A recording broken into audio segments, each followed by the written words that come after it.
A lot of this isn't going to make sense to you, and I'm sorry about that. I'm just going to start at the beginning, with the house.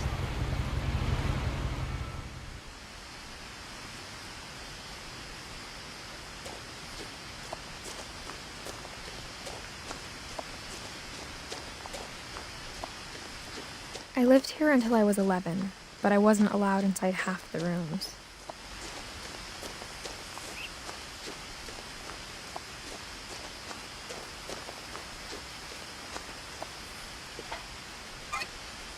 Inside the mailbox were bills from 7 years ago, marked urgent, open immediately.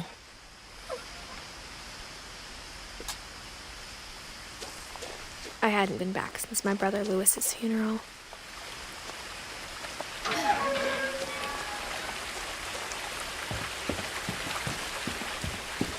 In her will, my mother left me a key, but didn't tell me what it unlocked. Maybe she thought I'd know, or she thought that the mystery would be enough to bring me back.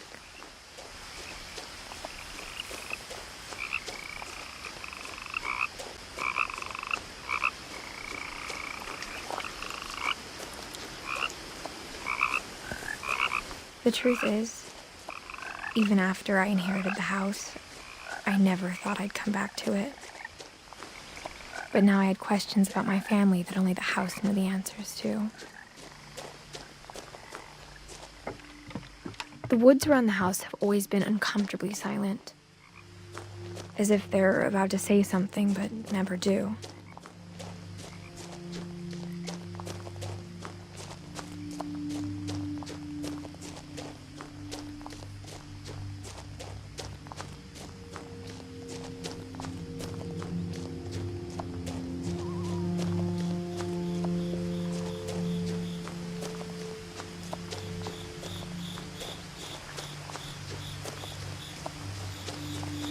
The house was exactly like I remembered it, the way I'd been dreaming about it.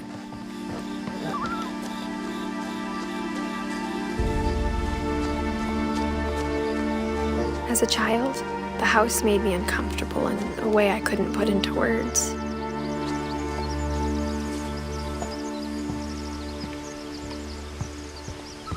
Now, as a 17-year-old, I knew exactly what those words were. I was afraid of the house.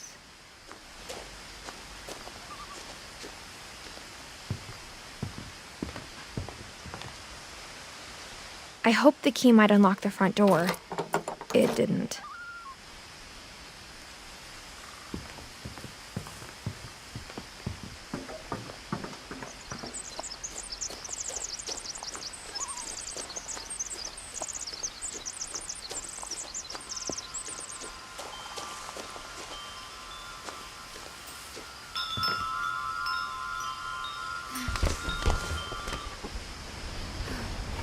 Crawling through the doggy door used to be a lot easier when I was 11.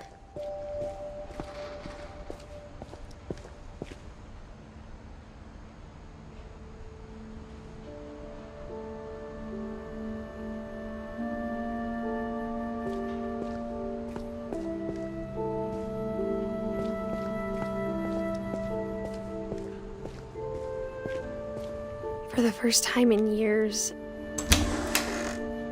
I felt like I was home.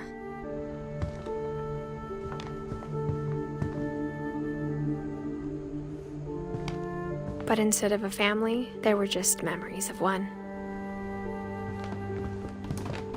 Like how only one restaurant would deliver to our house, so we had Chinese a lot.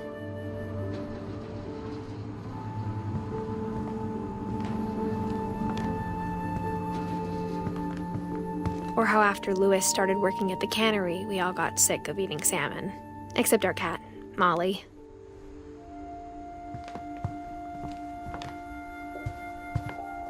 The table was still a wreck from the night we left.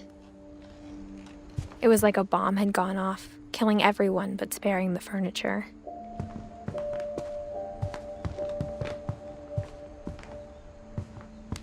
My mom was the only one of us who could imagine Great-Grandma Edie living in a nursing home.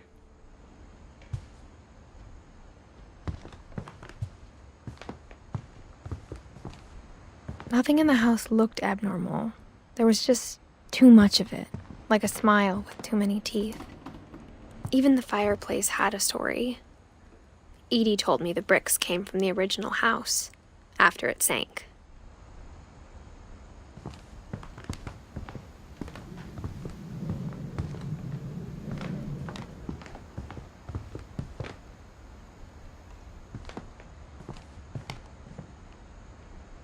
Mom always told me to stay out of the basement, so I wasn't too surprised when the key didn't fit.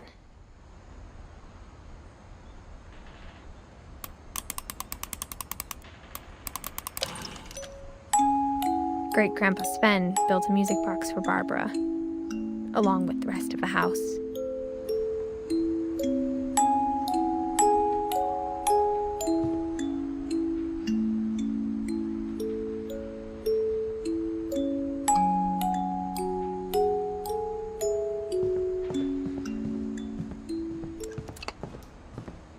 A lot of things got left behind in the whirlwind of that last night.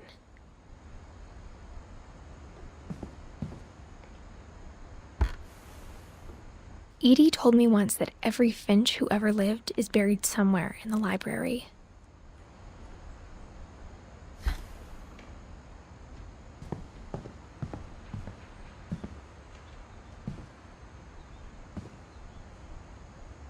After Milton disappeared, Mom sealed up all the bedrooms. Then Edie retaliated and drilled peepholes.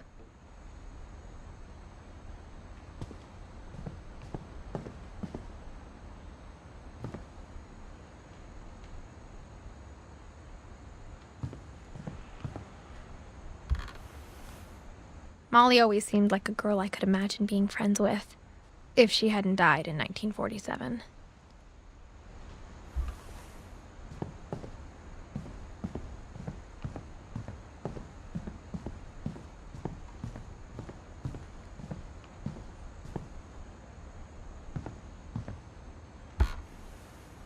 Barbara was a child star for 2 years, until America grew out of it.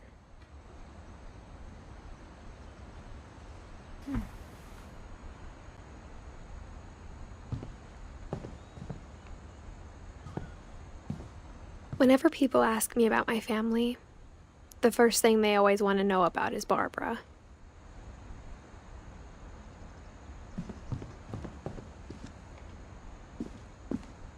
Mom must have locked the third-floor stairs on the night we left.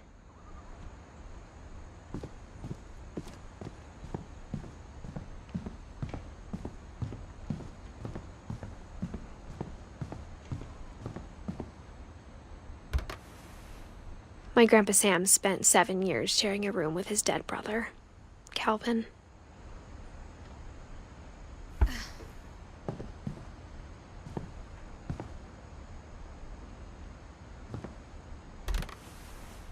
As a kid, I just assumed every house had peepholes and sealed rooms you weren't allowed inside of.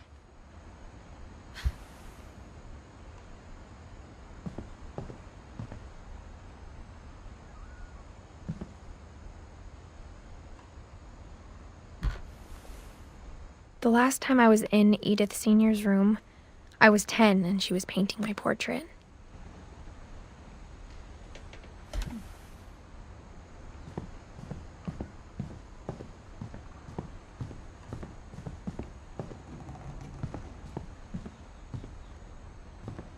I spent a lot of time playing in Great Uncle Walter's room.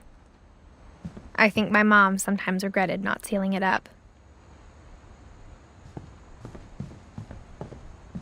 Louis told me there were secret passages, but I never believed him.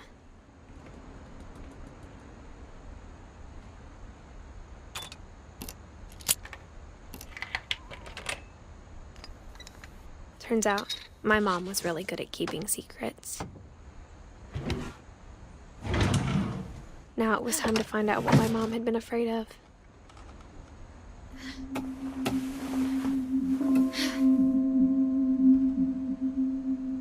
From the paintings on the wall, it was clear my brother Milton had been here before me. Reading this, maybe it sounds like I had a plan.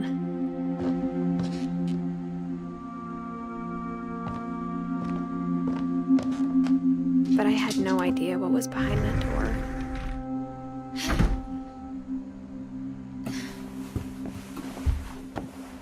just like I had no idea where all this was gonna lead.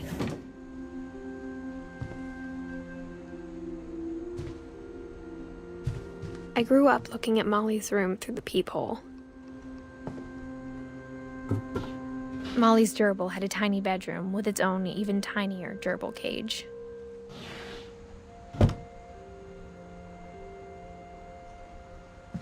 Being inside for the first time, I felt like I'd stepped behind a painting. I got the sense Edie had spent a lot of time here, before my mom sealed the doors.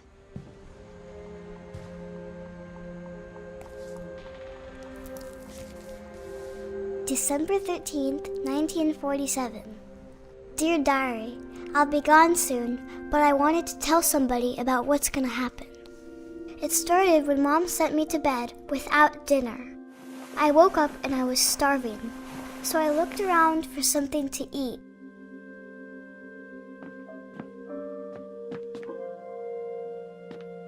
My Halloween candy was all gone.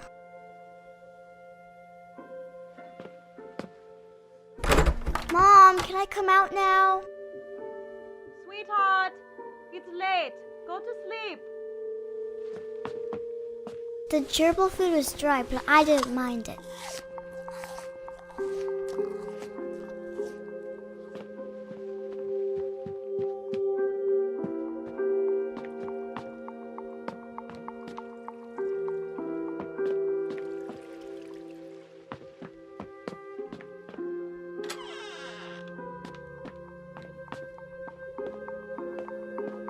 I kept eating and eating.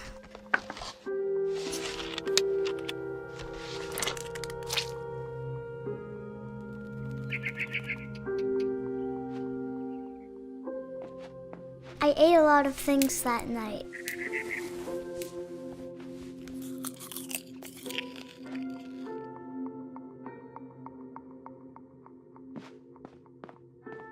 Then I heard chirping outside my window.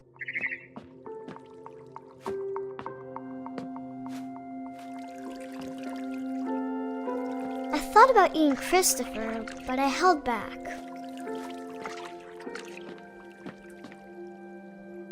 It was a barn swallow going back to her nest.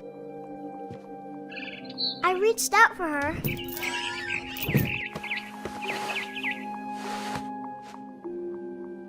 And suddenly, I was a cat. I tried to be quiet, but the bird was really scared.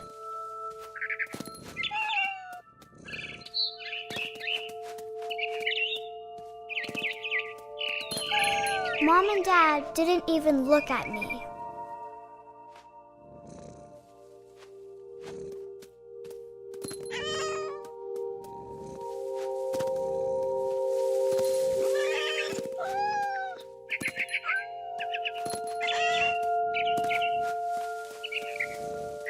I jumped and I almost got her.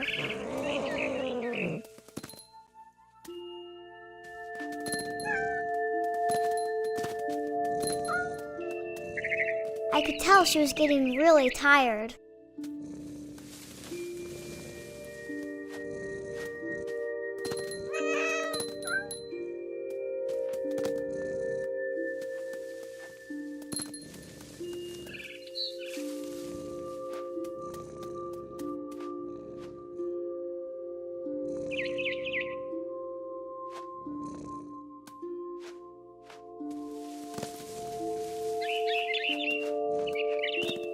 Now I was up in the big tree.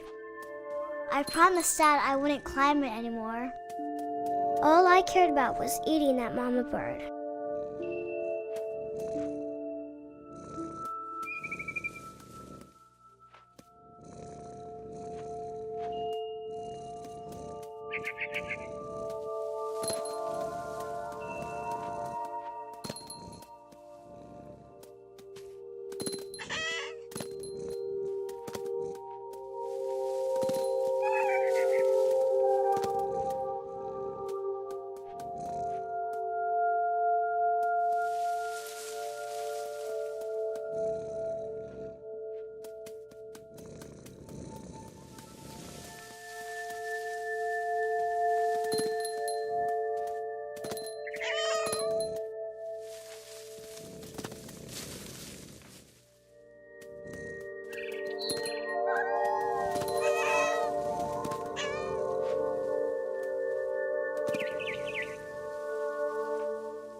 I gobbled her up.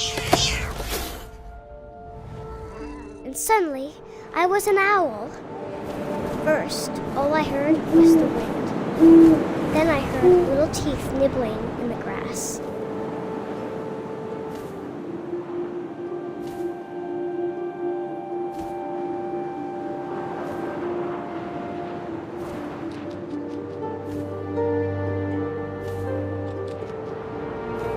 Rabbits.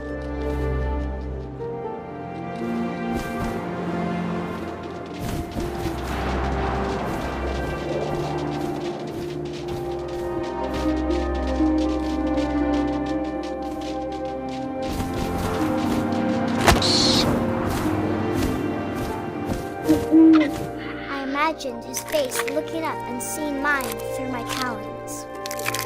I swallowed him up, and I didn't chew one bit. Then I flew off to find something bigger.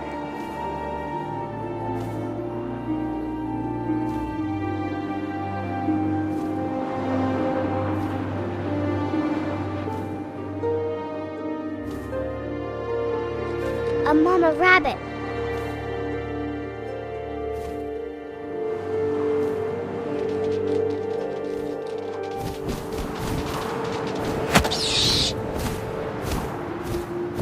She was almost too big to carry. I started choking, but I couldn't stop eating. And suddenly, I was a shark.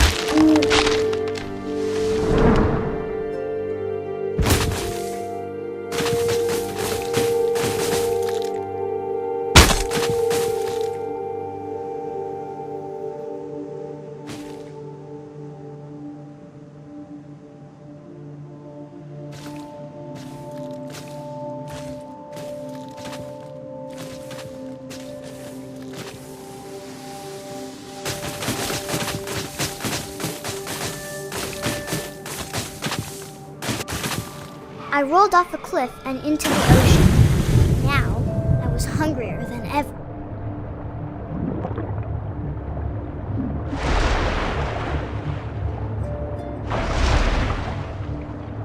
I wanted fat, juicy seals. I tore off her flipper, and it tasted really good.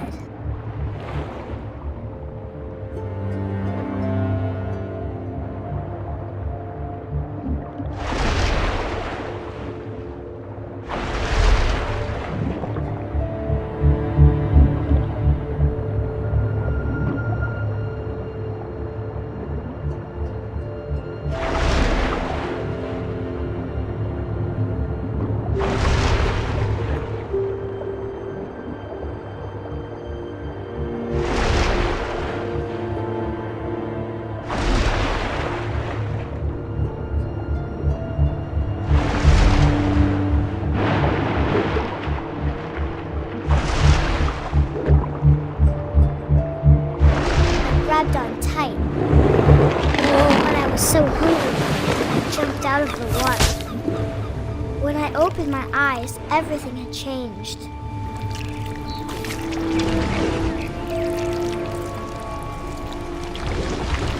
Now I was a monster, and I smelled people everywhere.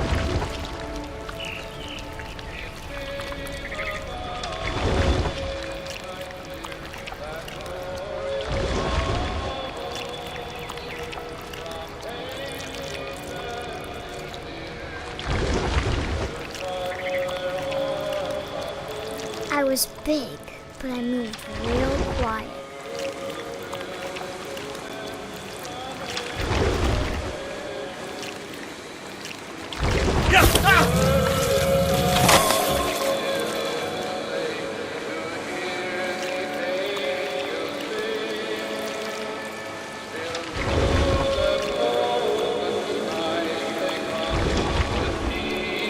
I wanted to stop, but also I didn't.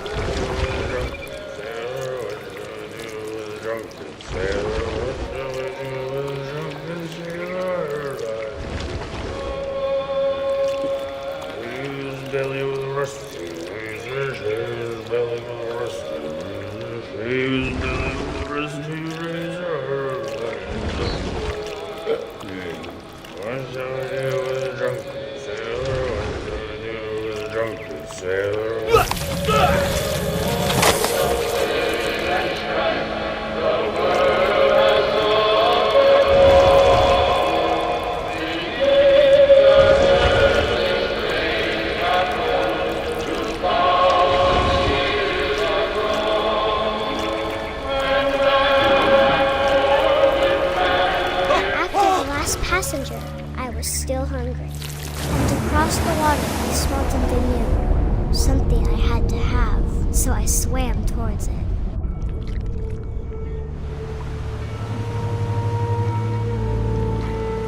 I slithered onto the sand, and the good smell went into an old pipe.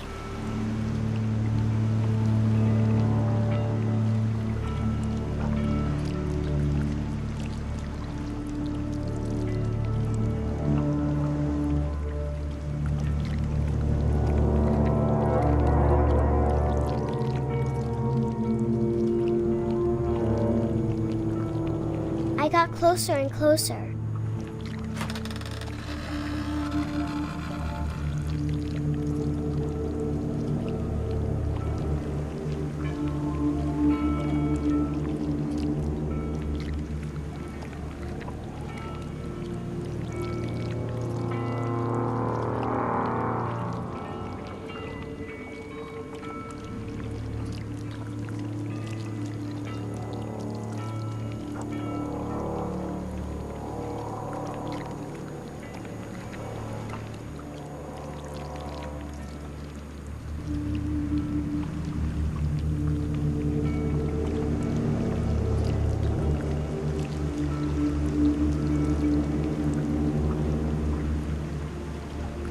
All of my stomach started growling.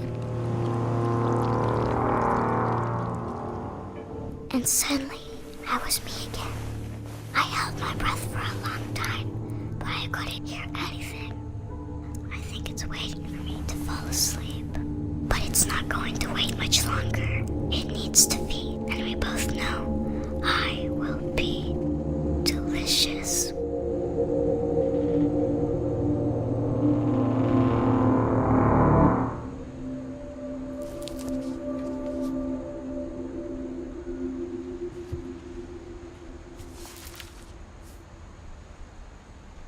I'm not sure if I believed all of that, but I'm sure Edie would have.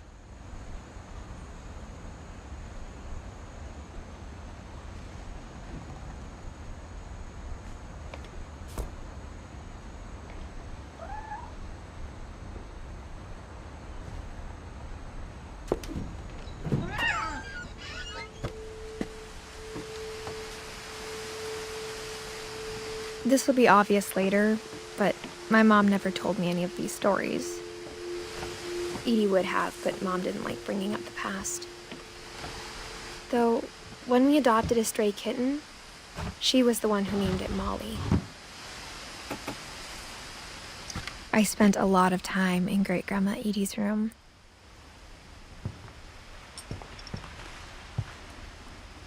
Edie knit me a new pair of gloves every year, just in time to replace the old ones. Louis died a week before we left, but Edie had already started to memorialize him. Her room was like a museum.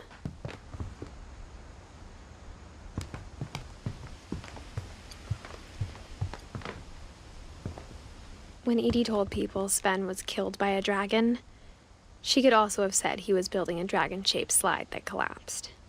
She could have, but she didn't. Even in her 90s, sometimes Edie seemed a lot younger than my mother.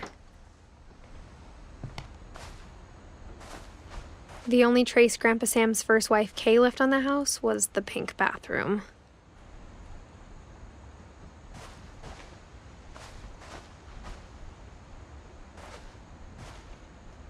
It was a pretty big trace.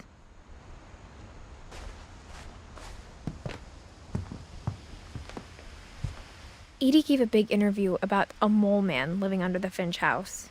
My mom was furious.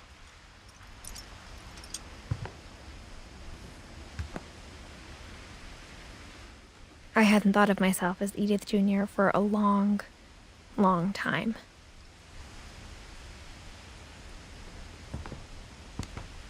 One summer, they evacuated the island, but Edie refused to go. For a few weeks, she was a celebrity.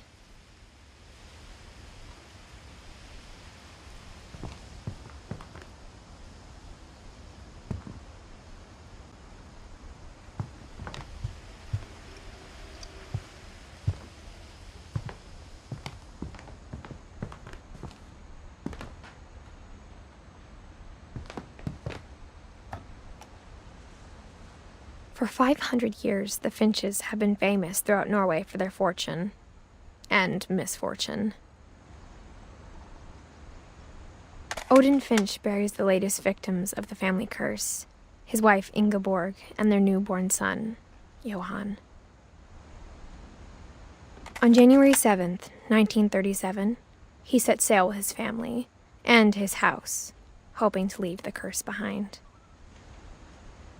But 40-foot waves off the coast of Washington send the house and Odin to the bottom of the sea. Odin's daughter Edie, with husband Sven and baby Molly, step ashore on their new home, Orcas Island. Odin Finch is the first to be buried in the new family cemetery. His daughter Edie is already dreaming of a new Finch house.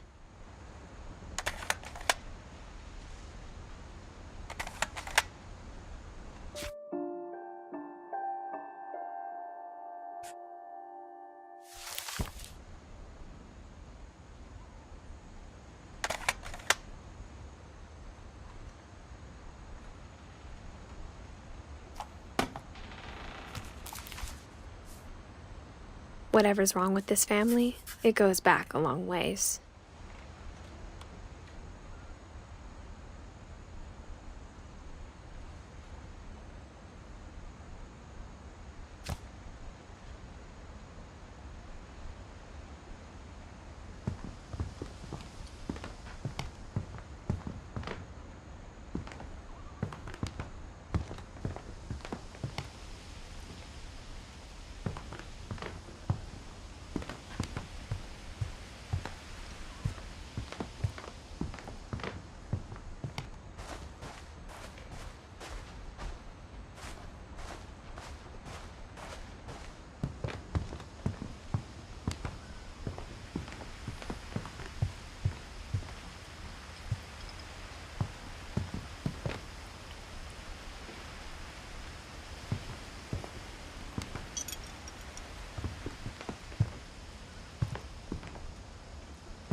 There's a secret in this bathroom. It's in the last place you would look. It isn't in the cupboard. It's hidden in this book.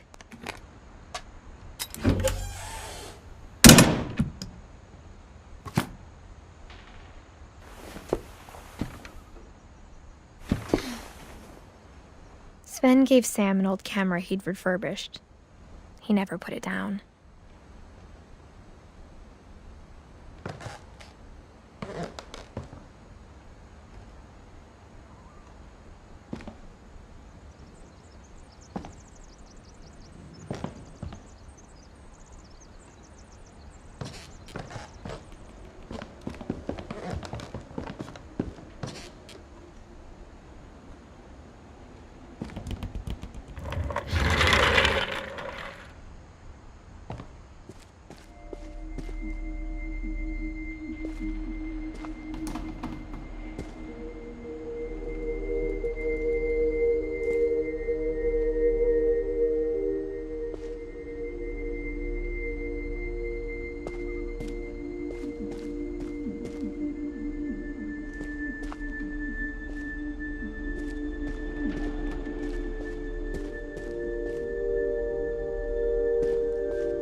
I knew Grandpa Sam had a twin,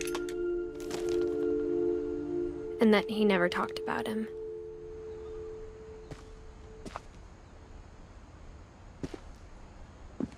I guess my grandpa didn't like history any more than my mom did.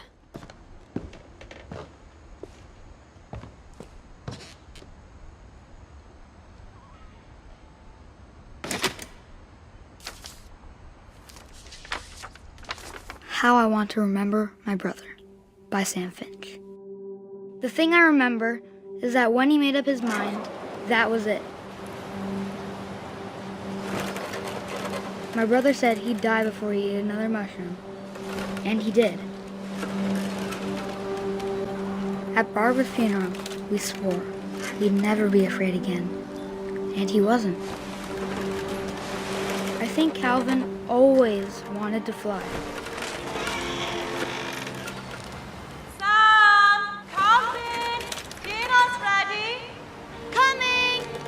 But that day, he finally made up his mind to do it. I told him going around was impossible.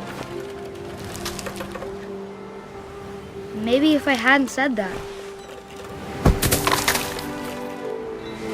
Calvin, I'm not gonna tell you again. Maybe if the wind hadn't picked up. Then maybe he'd still be here. But I doubt it. I think he'd already made up his mind.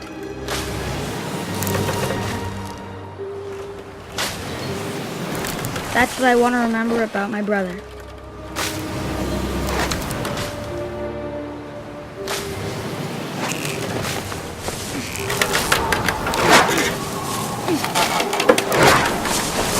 That's the day he made up his mind to fly, and he did.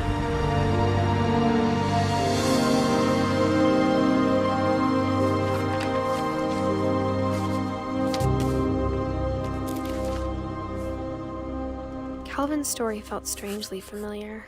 When I was younger, I remember trying to do the exact same thing.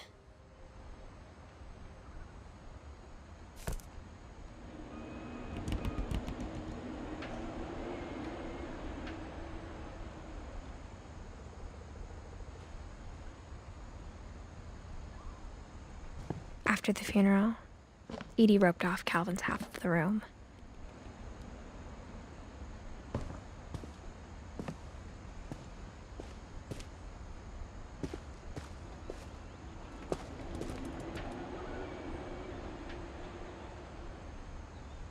Mom said Grandpa Sam enlisted at 18 and never set foot in the room again.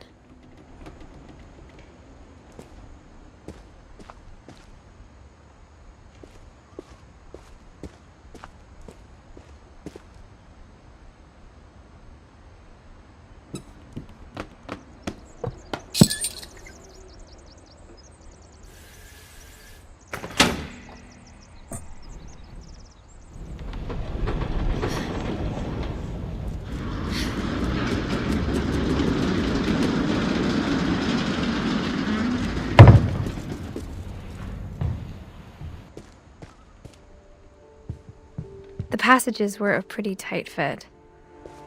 They'd obviously been built for smaller hands and bellies.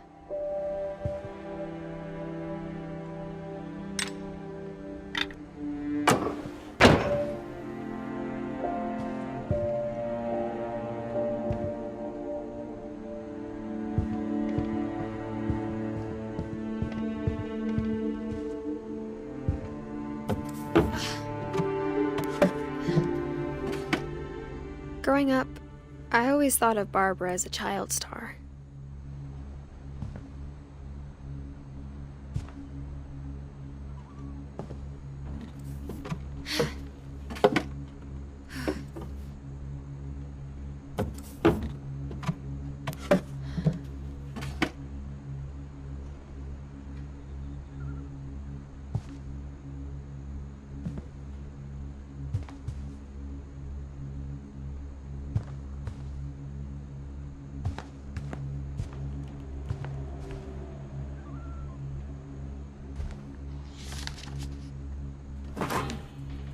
Of all the stories people wrote about Barbara's death, I'm surprised Edie saved this one.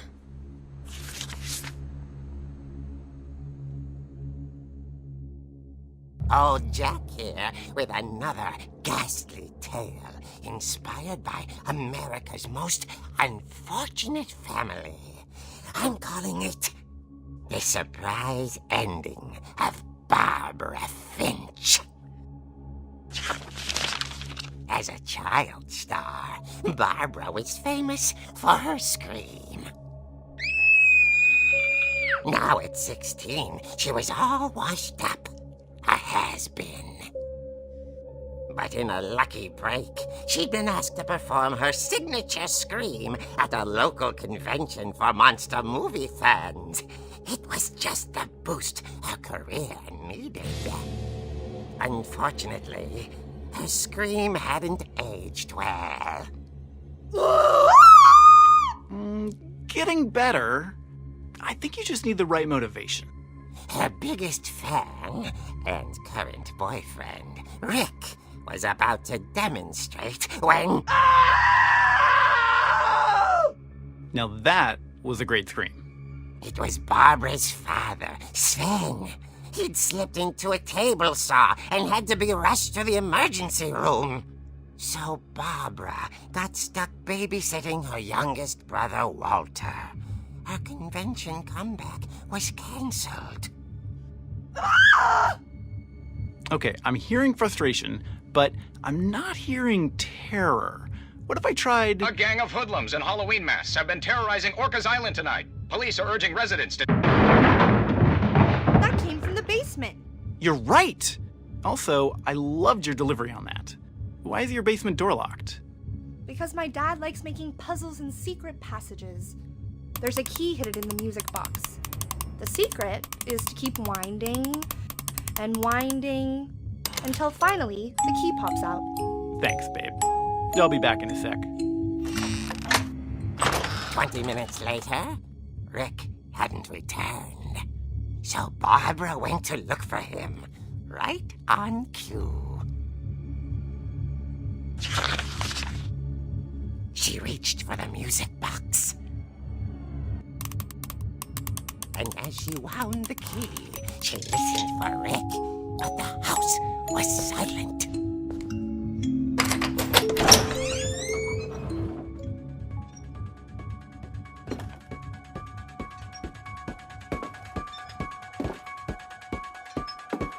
She found Rick's crutch and imagined the worst.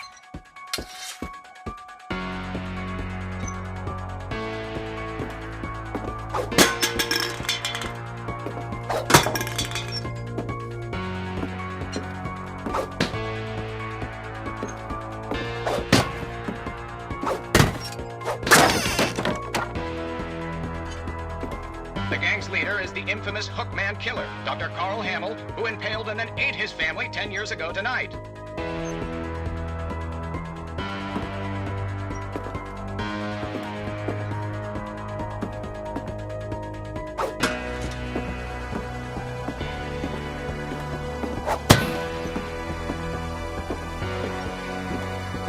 The old fridge rattled and grew still.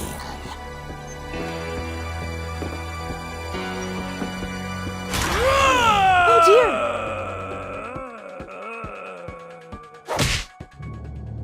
Oh! Rick? Barb, relax. I was just trying to scare you to help you find your scream. Well, I'm not scared, Rick. I'm furious. Then act furious. All I'm getting from you now is that you're hurt and confused and She threw him out, but she kept a little something to remember him by. Barb, have you seen my other crutch?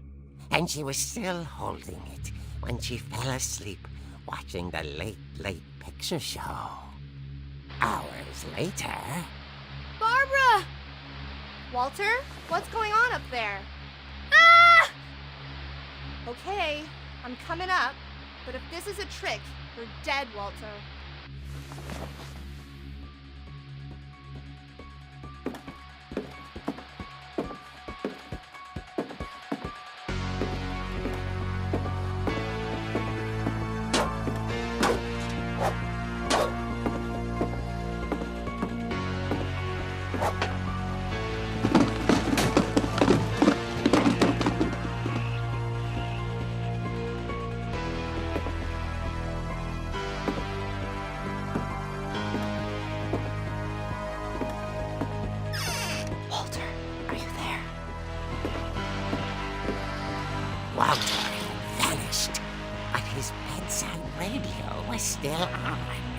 Orcas Island police describe the man as 6 feet tall, with a steel hook for a hand. Residents are urged to lock all doors and windows and notify the police of any suspicious activity.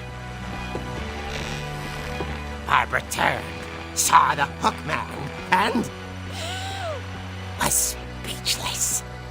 He was quite smashing.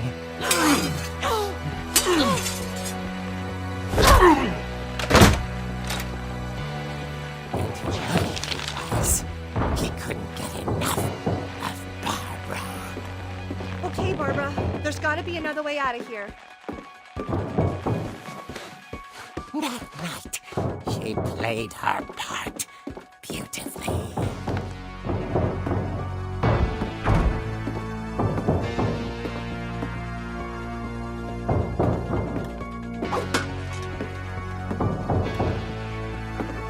She thought about abandoning Walter, but just couldn't do it.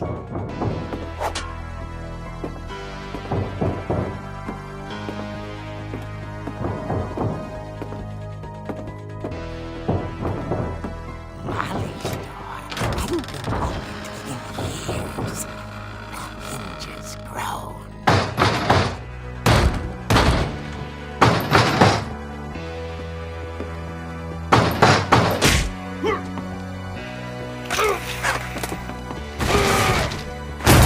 He wasn't moving, but she sensed the story might not be over yet.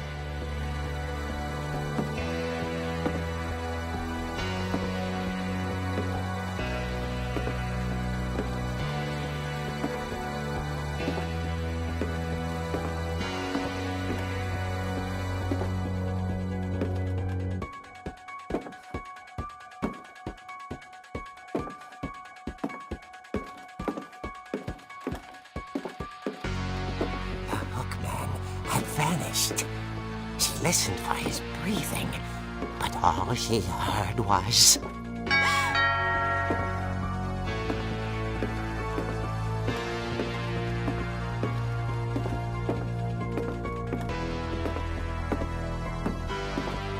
Someone at the door was dying to speak to young Barbara. At the door, she heard whispering. Was coming from inside the house.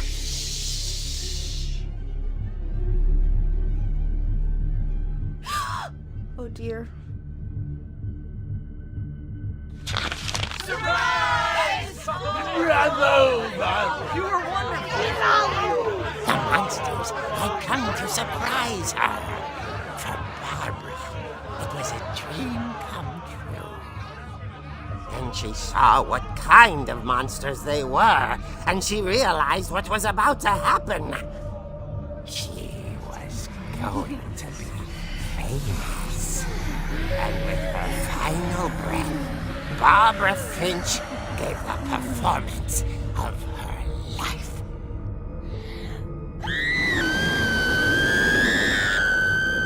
I wasn't there myself, but I hear Barbara was magnificent.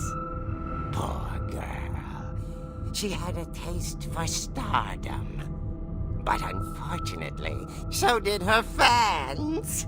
Of course, the police blamed it all on poor Rick, who disappeared the same night. And little Walter, hiding under his bed the whole time. He took it all pretty hard, but that's another story. As for Barbara, tucked inside the music box was all they ever found of her. Her ear. Now that's what I call a real eerie tale.